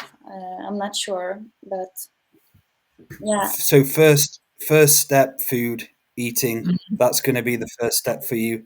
The next step is going to be about you journaling, finding out who you are, finding out when the internal destructive personality comes through compared to who you are as a soul, realizing when you form this, maybe going back and searching back for when you took this on. That's going to be the first step for you. The second step would be about you getting help from other teachers, getting sessions, getting trainings. You need help. You need someone to help you through this as well eventually. Not now, but you need someone to always check you in and call you out. It's so important. I have to do it. Laura, and they all call me out all the time because I need it. I need someone to call me out on my own shit. It's so important. Well, yeah, like right now I'm coming into the runic path, like starting to work with the runes. That's what I right now feel drawn to, because I've tried so many things during these 7 months to try to get this thing out. And it's, like I said, very aggressive, and I can feel its electric, like plasmic electric thing going around my body. And yeah. So let's hope the runes tell you to eat. Yeah. If you're going to do the runes, because sometimes it's all that's going on. Basic. Sorry, go ahead. It's something as basic as that, isn't it, Dale? It's something as basic as eating. Yeah. But I've been feeling like, because I used to smoke cigarettes, then I stopped, and then I smoked weed, and then I stopped, and then now I've been eating too much. Like I feel like I've been eating too much. That's why I'm doing the fasting. You're not. You're at the low end because you're my height, but I'll tell you what, you weigh a lot less than me. And I'm not huge, but yeah, you really are at the low end of that weight wise on the chart.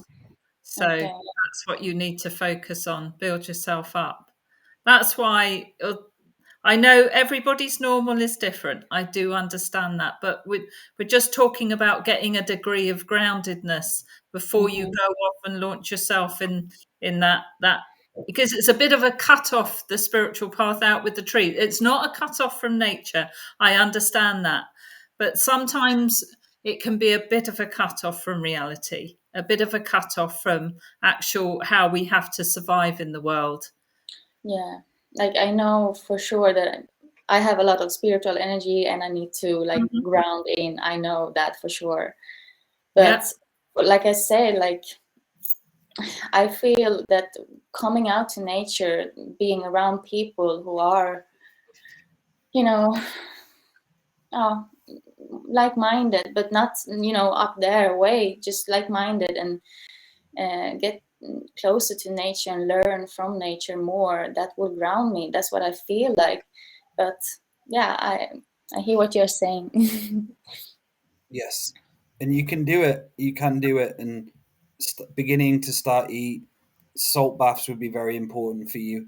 Even joining a gym and building muscle would be enhancedly great for you. Having a job, having income regularly coming in, then you can do the nature things on your day off or do whatever you need to do. Stability, stability, stability, sister. And obviously, the training courses we provide, the psychic surgery training, because you're going to have to start working on your feet, your tailbone, your crown, and start learning how to do energy clearing. That's going to be something important for you.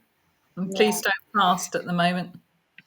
No. Yes, don't fast. Don't fast. That's what it's using. Yes. Don't.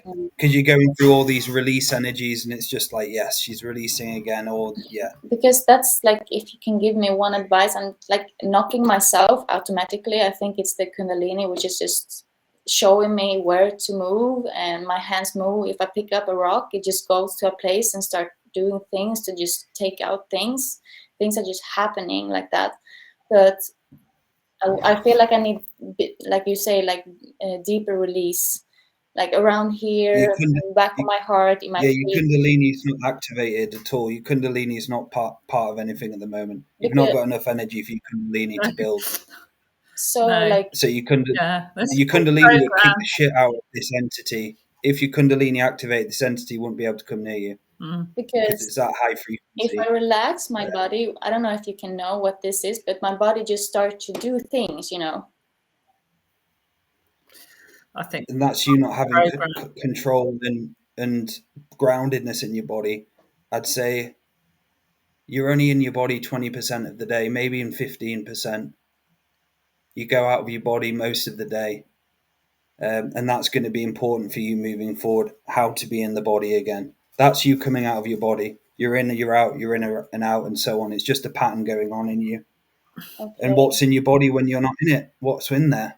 That's a question you've got to ask as well. Why you have to start saying, this is my body. I am allowing myself to be grounded. I'm bringing the prayer energy of myself. I call to my ancestors to be with me during this hardship, which I'm going to experience. But knowing through this hardship, I'm going to find illumination and clarity and the strength and will to live again. The strength and will to live day by day. So I'm not overwhelmed with myself. I'm eating, I'm nourishing, I'm allowing my energies to build. I'm having time off. I'm earning money, decent money. I've got a savings account. I've got a house. I've got bills to pay. I learn how to pay bills. All of that is going to be important for you instead of the light work of running away from everything and going out in the woods. That's and unfortunately, not what I do. yeah, that's what I mean. But it's just a metaphor of you walking away from living a grounded life. Yeah. Not, and it's something I've done before. I've done it where I've gone off into these kind of mind trails or time loops. So that's it. That's the best advice we can possibly give you is doing that moving forward. And just one last question. Just when, like 7 months ago, when suddenly my light language started to come, it was just going for 3 days. My whole body started to do mudras and like this beautiful dance and all these things for like 3 days, almost nonstop. And after that, it was going on like almost every night. Just woke up and my body started to do things and move, and I started singing and like angelic things and all of these so beautiful things. But you say that this thing is a program which I feel like I can draw out energy and like direct it somewhere, but then it comes back. So that's not me who's doing that. What do you mean? Yeah, so it's a whole pool of a few different things. It's not just one thing here. Okay. You've got the ancestral being but then you've got such a strong program. Like it's really, it's like it owns the shit out of you, and that takes a hold of you and does stuff to your body. But when you were talking about the light language, that was just activating you in a good way. That was just a pure activation of the light language and the healing it did for you. But there's so many things to think about, and some of these programs you don't even realize are programs. We've had people go through the realization of their own programs, and it took them fucking ages to figure it out. We had a guy in combined therapy who I told him about his program all the time, and I was like, "You're not listening." Then he went in and came back out, and he's like, "Fucking hell, I've just seen this. I've finally seen what's defeating me." Took 5 So days. searching, yes. And what would you say is my like primal program which is defeating me? That ancestral being. Yeah. Yes. Yeah. And the thing is, everything you're doing, it seems to me, it looks like everything you're doing spiritually, it's sort of hijacking, which is why I would sort of back down from the spiritual path, even runes and that for the moment. That's what I mean by you have to go back to being, almost a non-spiritual person who understands the spirituality, but maybe isn't going too heavily down that route. Mm-hmm. Because at the moment with this ancestral being, you don't know who you're connecting to in the unseen at the moment when you're doing this spiritual stuff, right? For sure. You want to hope be sure. Mm. You want to feel confident who you're connecting to. For sure. Rather than what the program or the ancestral being is wanting. It's got to be a sovereign connection for you, which is why I would just focus on everything we've said to do that first, and then start, then pick up your spiritual path again. Yeah, keep on with the prayers and stuff like that. But when you're dealing with runes, and which I've done as well, you've just got to feel more confident, maybe, or make sure that you're getting, this is the sovereign you who's dealing with it. It's a specific rune which I got from a rune master who's been working with runes for 40 years, he has specifically given to me to get help with this ancestral energy. But yeah, I did a session with Matthew in September, I think, and since then I haven't opened up my channel or anything like that. Just been doing the prayers and my native tongue speaking and singing and all of that. Mm-hmm. So I'm completely with you on that. Yeah, that's brilliant. I need to design my physical realm. Yeah. Yeah, you do. That's it. Yeah, absolutely. Get that sorted. Mm-hmm. Yeah, and then start to combine the two. Mm-hmm. Yeah, and then you'll get more clarity about your unseen world as well. Yeah. Yeah. So last thing before we say goodbye is, I'd say investigate the word patronize and look into that program and patronize and how they connect to each other. Okay. And that is a part of you which has the full strength over you. It's a patronizing aspect of the program, which pretends it's something, pretends you're doing all right, but it's full on patronizing. And this is going to be your biggest breakthrough of defeating that patronizing part of yourself. It's not no judgment. It's not, you're not a bad person. We all have the inner dickheads, the inner demons. So yeah, start looking up that word and exploring it and seeing parts of you which are allowing it to come through in the programs and so on. But yeah, thank you for calling in. Laura, is there anything else before we say goodbye? Great teacher to a lot of people, darling. Yes, you are. Yeah, thank you so much, guys. You're awesome. You're already awesome. Sister. You're going to be more awesome when you allow that life force back in. Mm-hmm. Yeah. You get that life force back. Great. Yeah, wonderful. sure. Thanks. Thank you for calling in, Julia. Thank you. Thanks, darling. Thank you. So, guys, we're going to wrap it up today. We've gone over the show schedule. But for those in the waiting room now, for the next show, please come in again and we'll note who's here. So Natasha, there's a few people still in. Okay. So if you come on to the next calling show, I do believe Adventures into Reality is the next one we're going to be doing. I believe that's going to be next month. So when you come on, make sure you come on the studio and we'll get you in first. If you just let us know that you're on the Talking Stick show and in the waiting room, we'll make sure you get a reading next time. Yeah, we'll do that. Yeah. Great show, Dale. Wonderful show, Laura. Thanks everybody in the chat for getting involved. That's really good. We love that. Thank you everybody who came in. Sorry if we didn't get to speak to you, but yeah, as Dale said, next month. Thanks. And so before we go, just if anybody would like to have a session with myself, I'm offering soul audit sessions where I can look into the deeper soul contracts and the parts of you which are stopping you from infinite freedom and infinite expression. Also, if you'd like to learn how to be an ancestral medium and start connecting and speaking to the ancestors as part of your regular journey, I'll be offering the workshop on March the 31st. So yeah, very low price as well for what it is. So head over to daletobin.com if you book onto the Ancestral Medium Workshop. Laura, how can people get a hold of you, sister? Laura, 2 feathers with the number 2 at gmail.com. If you'd like to go to your ancestral fire, I am an ancestral medium, so I can do that with you. And also, if you'd like to kickstart your prayer journey or you've got stuck, another of my specialities. Also combined is in York, the 6th to the 14th of June. So we will be back on Thursday with Andrew, and we will be back Sacred tomorrow. Sexuality. Yeah, but we'll be back tomorrow night with the Paranormal Rangers on mystical experiences, which is going to be a great show. That's 7 p.m. GMT, 2 p.m. EST. And then, with Sacred Sexuality on Thursday with Andrew. So thanks, everybody. Please like and subscribe. It really does help us. Thank you. Thank you, bro. Thank you, Dale. Take care, everyone. Thank you. Bye now.